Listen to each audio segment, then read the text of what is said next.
سلام، عصر شما بخیر. خیلی خوشحالم که در خدمت شما هستم و امیدوارم که چند دقیقه‌ای که مزاحم شما میشم مفید باشه برای شما. اون چیزی که من میخوام در موردش صحبت بکنم، با توجه به اینکه امروز همش داریم راجع به آینده حوزه‌های فناوری و در حوزه بانکداری، فینتک و غیره صحبت میکنیم، سعی کردم یه مقدار متفاوت باشه از بعد زاویه نگاه، چون اکثرا وقتی راجع به حوزه نئوبانکینگ و فینتک و بانکداری دیجیتال صحبت میشه خیلی زیاد نگاه به بی تو سیه و خب طبیعی هم هست چون خیلی اثرگذاره.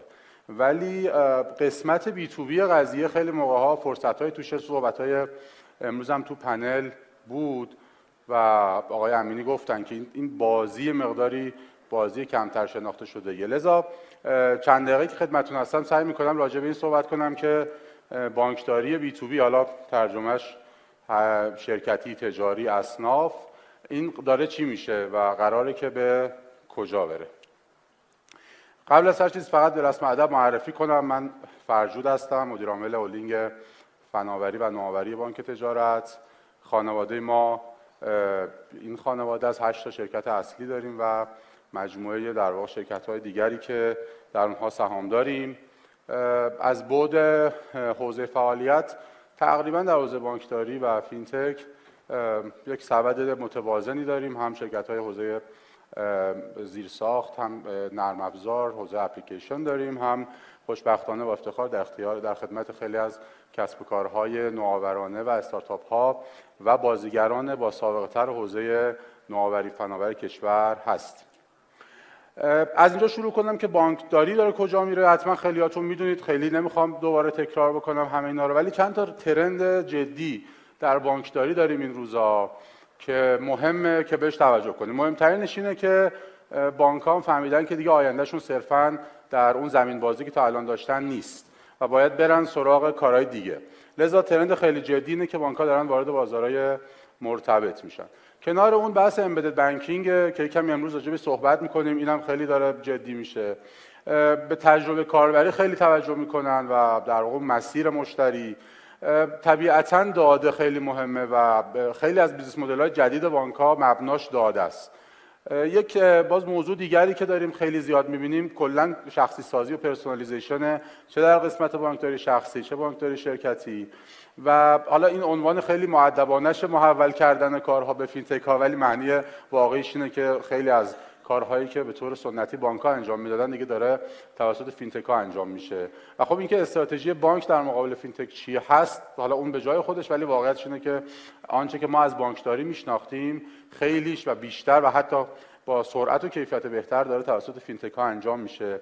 بحث خودکارسازی فرآیندها بسیار جدیه، از ابتدا تا انتها، از آنبوردینگ مشتری تا انتهای مسیر مشتری، و نهایتاً غیر متمرکز شدن و دیسنترالیزیشن که صحبتاش هم بود توی پنل ها و صحبت های امروز. اینا روندهای کلی بانکداریه که حالا نمیخوایم وارد تک تکش بشیم و وارد جزئیاتش بشیم. اگه یه نگاه بخوایم بکنیم که اون نکته اولی که عرض کردم، بانک‌ها داره از اون کور بانکداریشون یواش یواش میرن به لایه‌های بعدی. اینجا میتونید ببینید که در لایه اول که خب خدمات با این بالا بی تو سی شه، این پایین هم بی تو بیش، که البته باز همون کور بانکداری هم چیزی که ما میشناسیمش یه سری از اینا خیلی توش نیست، مثل بیمه و اینا در بانک‌های ما جزء کور نیست. ولی به هر حال لایه‌های بعدی در بی تو سی رو دارید می‌بینید و لایه‌های بعدی در بی تو بی، حالا این مدلی که مکنزی داده. ولی به هر حال قصه اینه که بانک‌ها دارن به لایه‌های بعدی سرویس‌هایی که مشتریشون می‌خواد ورود می‌کنن، هم به خاطر اینکه رقابتشون رو دارن در واقع تهدید شده می‌بینن در کور خدمات بانکداریشون، و پیش بینی اینه که مثلا در سال‌های آینده بزرگترین نهادهایی که از مردم سرمایه میپذیرن دیگه بانک‌ها نیستن، یا اگر هم بانک هستن دیگه ذاتشون خیلی به معنای اون بانکداری سنتی که ما میشناسیم نیست و شرکت‌های تکن، یعنی بیشترین سرمایه پذیرها تو اون لایه مرکزی شرکت‌های تکنولوژی محورن. و حالا تو بی تو بی که امروز بیشتر بحث‌های ماست اینه که بانک‌ها مجبورن برای مشتریانشون خدماتی بدن که تا الان شاید خیلی در سبد محصولاتشون نبوده. پشت اونم خب موضوع امبدد بانکینگ که داره روز به روز جدی‌تر میشه. چرا؟ چون برای ورود به اون لایه‌های بالاتر دسترسی به مشتری رو بانک‌ها ندارن. یعنی اون مشتری چه بی تو بی چه بی تو سیش دیگه در زمینی که قبلا داشتن بانک‌ها بازی می‌کردن نیستن و به همین دلیل مجبور بانک بره به لایه‌های بالاتر. در لایه‌های بالاتر بازیگران دیگر وجود دارن و به همین دلیل بانک باید در قالب‌های مثل امبدد بانکینگ یا بانکداری پلتفرمی وصل شه به اون لایه‌های بالاتر که بازیگران دیگری دارد. و این خب خیلی ترند در واقع جدیه. اما اونچه که امروز یکم راجع به صحبت بکنیم این حالا دسته‌بندی از آنچه که ما بهش میگیم بانکداری حوزه بیزنس یا بی تو بی. خب بانکداری برای شرکت‌های بزرگ که خب ابعادشون بزرگتره، جنس کارشون فرق میکنه، نیازهاشون پیچیده است و این دوتا محوری که یکی اندازه رو میگه و یکی پیچیدگی رو میگه، اون یه دسته خیلی مهمه. یعنی توی سبد در واقع شرکت‌های بزرگ که در بانک‌های مثل ما که بانک تجاری هم بودیم از قبل، باز مهمه دیگه. همیشه مثالی که میگن درصد کوچک علاوه تعدادی از مشتریان بانک بیشترین منابع رو دارن، بیشترین تعاملات رو دارن با بانک. بعد میشه اون وسط بیشتر حالا اس‌ام‌ای‌ها، شرکت‌های کوچک و متوسط، اینا هم پروفایل خودشون رو دارن، طبیعتاً نیازهای خودشون دارن، معمولاً دسترسی دارن به بانک و منابع بانک و تسهیلات، ولی نه به اندازه اون اولیا. و از اون طرف خیلی نیازهاشون آنچنان به رسمیت شناخته شده نبوده است توسط شبکه بانکی کشور که بگیم سرویس‌های کاستومایز دارن. و نهایتاً بانکداری برای اصناف و بانکداری کسب و کارهای خرد که تقریباً اینا حل شده در بانکداری شخصی، یعنی خیلی سرویسی که بگیم اومده اینا رو تارگت کرده خیلی زیاد نیست در بانک‌ها و حالا تازه داره شروع میشه توسط فینتک‌ها و بانک‌ها. ولی به هر حال اگر داریم راجع به بانکداری بی تو بی صحبت می‌کنیم، سه دسته اصلی داریم که در هر کدوم از اینها یکم ما صحبت میکنیم. ولی به طور کلی بانکداری بی تو بی یا کورپوریت بانکینگ روندهای کلیدیش در دنیا ایناست. مشابه به اون چیزایی هم که تو اسلاید اول گفتم، هوش مصنوعی داره میاد، بیگ دیتا داره میاد، خب خیلی جدی داره در واقع حمله میکنه به زیرساخت‌های سنتی. همه چی قرار دیجیتال بشه. اینا دیگه فکر کنم مشخصه و بحث اوپن بانکینگ، بحث در واقع امنیت و همونجوری که عرض کردم همه چیز خیلی شخصی سازی شده. اینا در بانکداری شرکتی هم در واقع معنی داره و اثر جدی داره. اما معمولا شرکت‌ها چی میخوان از بانک‌ها؟ شرکت بزرگ میگه که خب من که در واقع منابعم اینجا گذاشتم، تو باید به من سرویس بدی وقتی که میخوام سرمایه گذاری بکنم، کش فلو نیاز دارم، تسهیلات، اکثرا تسهیلات برای پروژه‌های بزرگشون میخوان، انتقال وجه‌های در خاص میخوان که به سیستم مالیشون بانک وصل شه و لازم نباشه که برای هر کاری مشابه مشتری عادی عمل بشه و در واقع به اونا طی بشه. حساب‌هاشون رو میخوان بتونن مدیریت بهتری بکنن. مثلا یه هلدینگ دوست داره بدونه که خودش و تمام زیر مجموعه‌هاش در این لحظه چقدر پول دارن. و میدونید این سرویس همین الان خیلی نیست. یعنی الان شما نمیتونید برید یه هلدینگ تعریف کنید در یه بانکی، شرکتاش هم تعریف کنید، بگید الان به من بگو که من همه این حسابام چقدر پول توشه. شرکت‌های متوسط باز خب تسهیلات رو میخوان، جریان نقدیشون یه مقداری همیشه چالشه، به خصوص کشور ما به خاطر مشکل در واقع نقدینگی و وجود تورم و اینها نیازهای جدیه.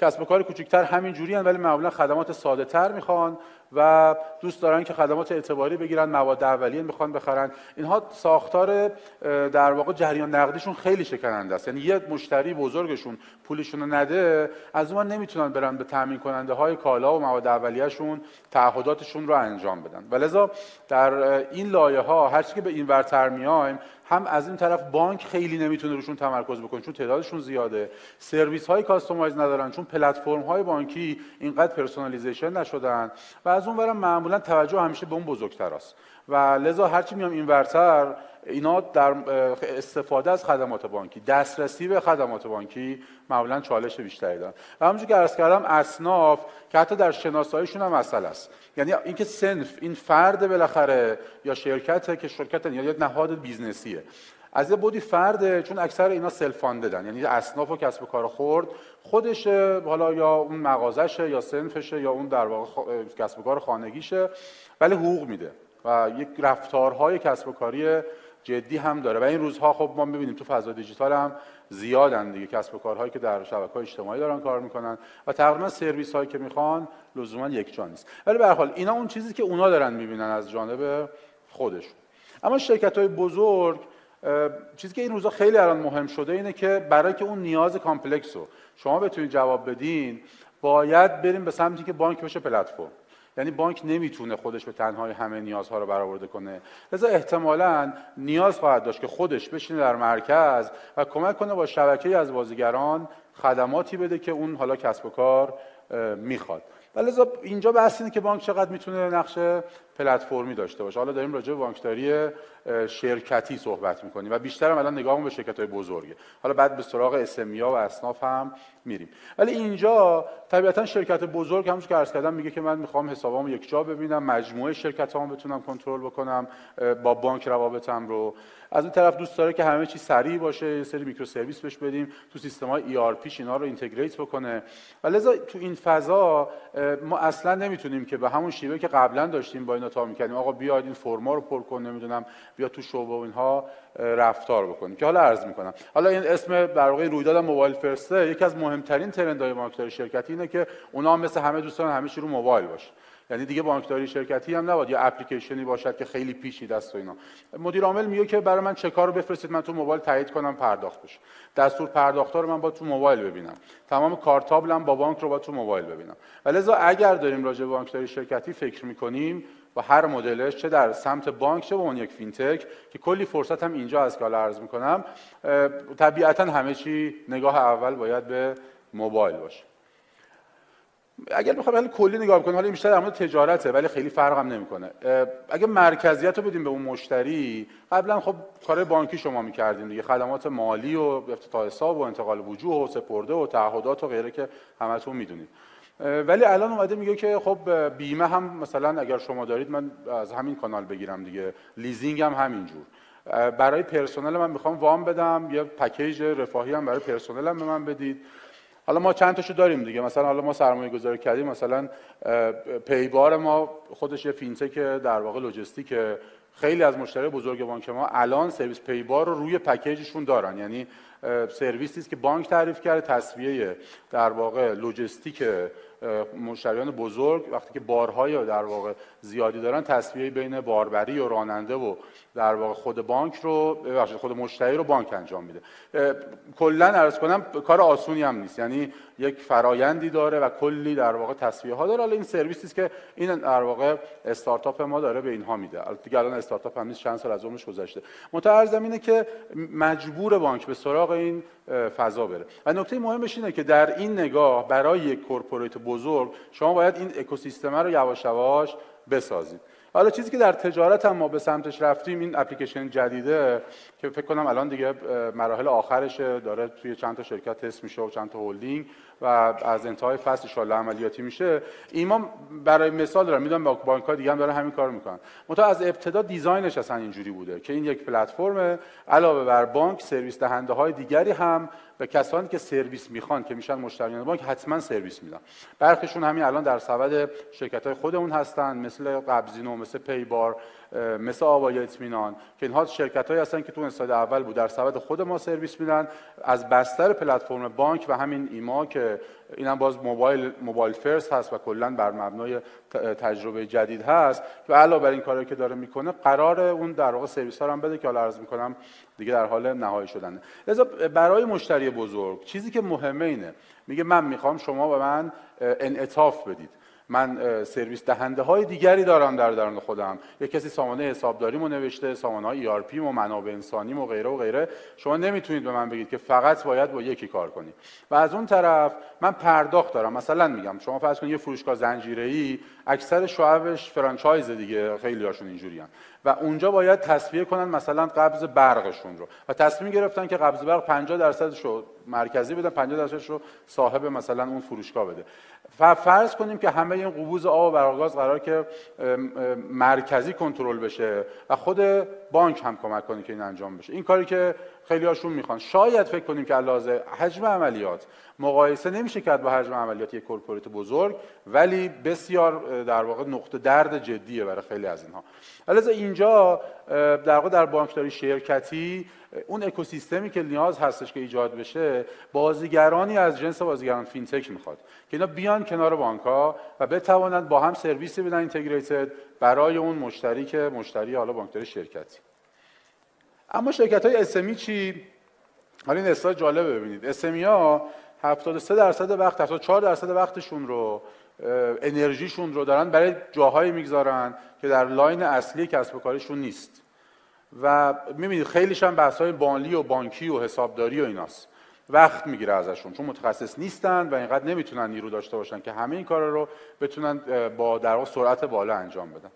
و لذا اینجا هستش که اگر بانک بتواند سرویس هایی بدهد که بار جدی از و می‌بینید مثلا ترکیب بانکینگ و نمیدونم بوک کیپینگشون و آیتیشون همین ها در واقع درصد تقریبا معادل زمانی که دارن میذارن برای بقیه کاراشون و اینجا توجه ویژه میطلبه که خب باز با نگاه این که آینده قرار بانک‌ها چه کار بکنن تو اسمی بانکینگ سرویس دادن به در واقع کسب و کارهای اسمی و اینکه شما بشناسید که این یک مشتری در واقع صاحب یک شرکت متوسطه مثلا و این چه تعدادی نیرو داره و دوست داره که در واقع سرویس‌های از بانکش رو چجوری بگیره. اینجا اتفاقاً اون چیزی که ما الان تحلیل کردیم در بانک خودمون میدونم در بقیه هم همینه، به هیچ وجه تمایلی برای حضور در شعبه ندارن اکثرشون و دوست دارن همه چی تو فضای دیجیتال انجام بشه. حساب حالا افتتاح حساب بذاریم کنار دیگه، از اونجا به بعدش میخواد پول جابجا بکنه، میخواد چک صادر بکنه، درخواست دست چک بده، اصلا دلیلی نداره دیگه بیاد به شعبه من مراجعه بکنه. علاوه اینجا دیگه زمین بازی برای بازیگران دیجیتال بسیار فراهم. اصناف اما داستان دیگری است. اصناف هم خیلی جذابه، هم خیلی بزرگن. خیلی ساده اگر بخوایم نگاه بکنیم این یک مدل سازی ساده است از اتفاقاتی که یا سرویس هایی که جنب یک نهاد صنفی همین الان اتفاق میفته. فرض کنید یک مغازه چطوریه یه دستگاه اندرویدی داره که فرض کنیم که این دستگاه قابل برنامه‌ریزی هم باشه. از اون ور خب پی اس پی ها که کار دارن باهاش و دستگاه پوز میذارن و پرداختش رو انجام میدن. خیلی هاشون فروشگاه ساز دارن و یک در واقع مدیریتی روی کالاهاشون و فروششون دارن انجام میدن. برخیشون باشگاه مشتریان دارن، پس یک سری اینا اپروچ میکنن که باشگاه مشتریان بهشون بفروشن. خب بانک هم که هست و بانک داره این خدمات رو بهشون میده، خدمات عادی. برخیشون همونجوری که میبینید انواع سرویس های دیگری که رو کلود و بستر وب میتونن بگیرن. از سامانه حسابداری آنلاین دارن یا مدیریت موجودی میکنن. تی اس بی هم که الان اومدن و باید وصلشن به اصناف. از این ور خیلی هاشون مسئله کشفلو دارن، مسئله در واقع مدیریت نقدینگی دارن، وام میخوان و یواش یواش داره یه سری لنتکا میرن به اینا سرویس های در واقع مورد نیازشون رو بدن. مثلا یه سرویس بسیار پرکاربرد در همه دنیا برای مرچنت ها و پذیرنده ها اینه که فردا چک داره و پول نداره به اون اندازه که باید بره چکش رو پاس بکنه و خب سرویسی که یه ساعتی و روزانه بهش وام بده کلا خیلی نیست. یعنی اگه بخواد شروع کنه کلا این مسیر رو در هر بانکی نمیرسه. لذا وامدهی در واقع بر مبنای یک اعتباری یا اعتباردهی به اینها مسئله جدیه و خود سرویس های اعتباری که اونجا میبینید که خیلی خیلی جدیه. کمی راجع به این من فرصت بشه صحبت میکنم، میدونم از زمانم عقبم، ولی برای اینکه حالا این یه اوورویو بود، تو این زمان کم نمیشه تک تک این سرویس ها رو باز کرد، ولی یه مثال خیلی خوبش از طیف این بانکداری شرکتی که خدمت شما گفتم با این نگاه که بانک ها باید پلتفرم بشوند و پلتفرم درست کنن و سعی کنن که روش سرویس های بقیه رو بیارن، کلا موضوع از CF. حالا اگر زنجیره رو بخوایم نگاه کنیم، فرض کنید که این یک زنجیره ساده شده است، در هر صنعتی هم تقریبا کار میکنه. از اینکه برخی مواد اولیه وارداتیه، بعد ما یه سری تامین کننده داریم که در هر صنفی ممکنه فرق بکنه. مثلا اگر خودروسازیه، اون که از معدن آهن رو استخراج میکنه، آهن رو تولید میکنه، تا بعد اونایی که قطعات رو میسازن و بعد به اون تولید کننده قطعه رو میدن و بعد حالا توی مثلا خوراکی ها و اینها ما یه سری توزیع کننده داریم یا عمده فروش داریم و بعدم خرده فروش و مصرف کننده.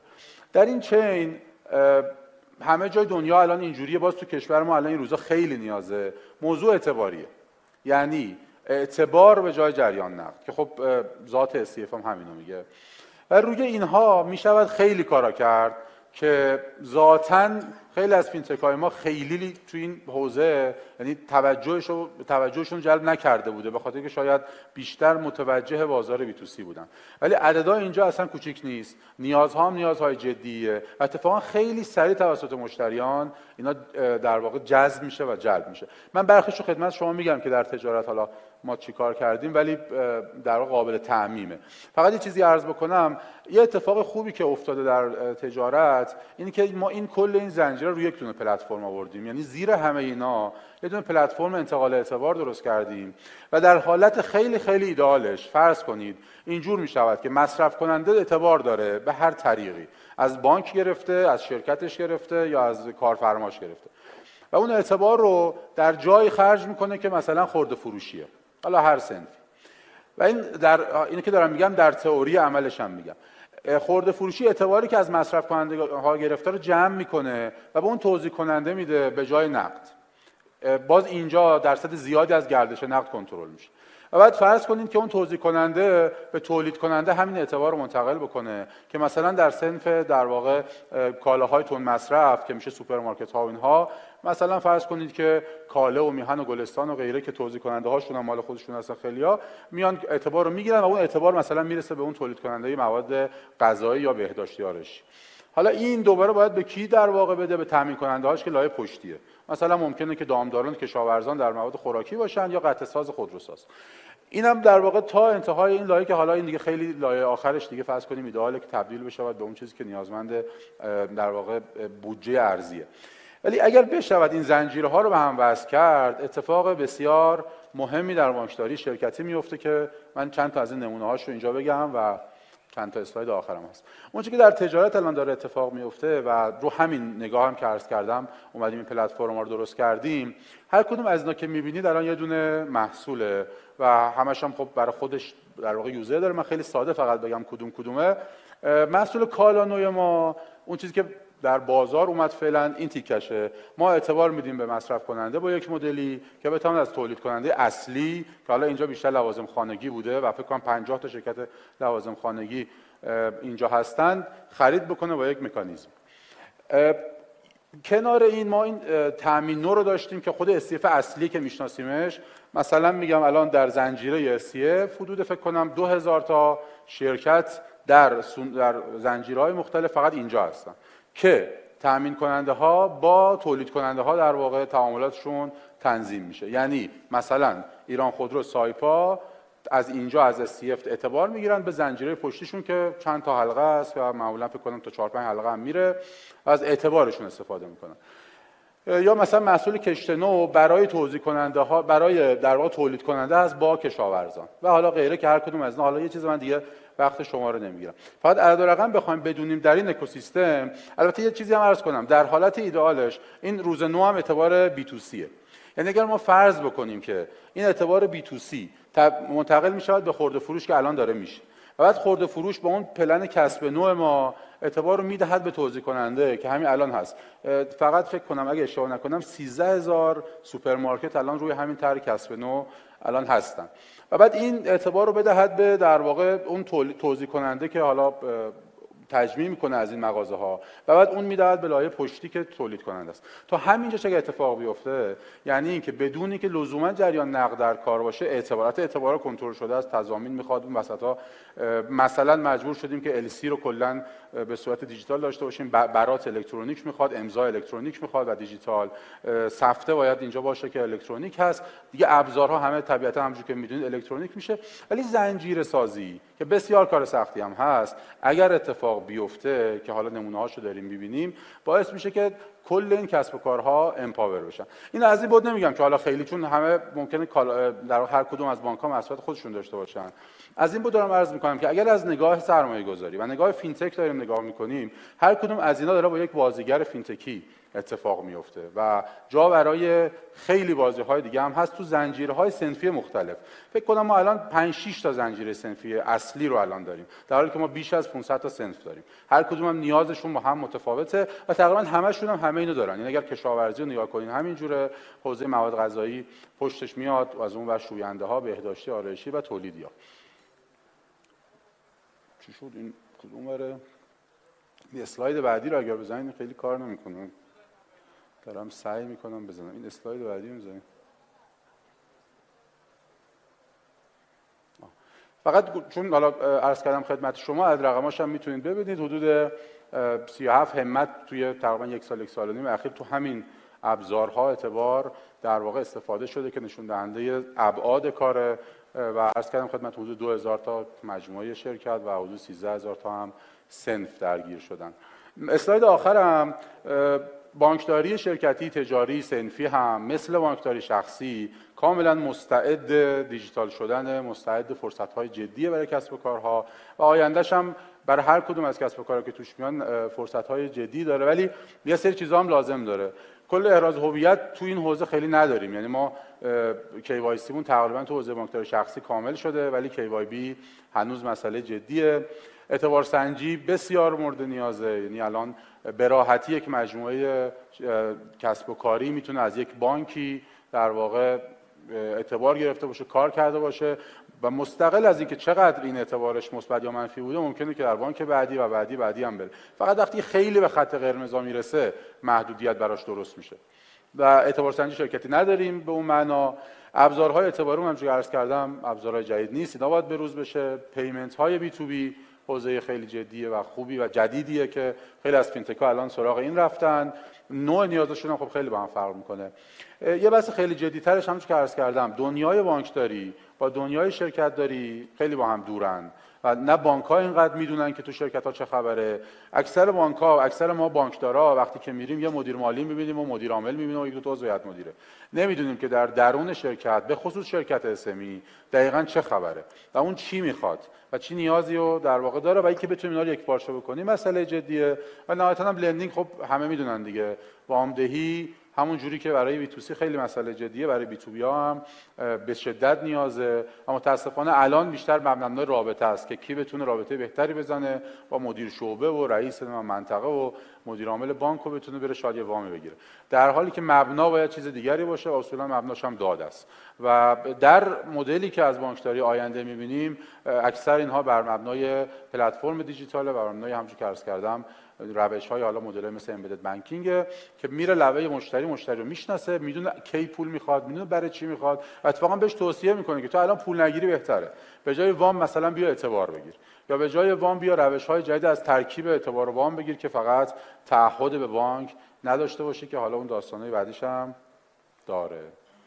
خیلی ممنون، ببخشید که سر شما در آوردم. خسته نباشید.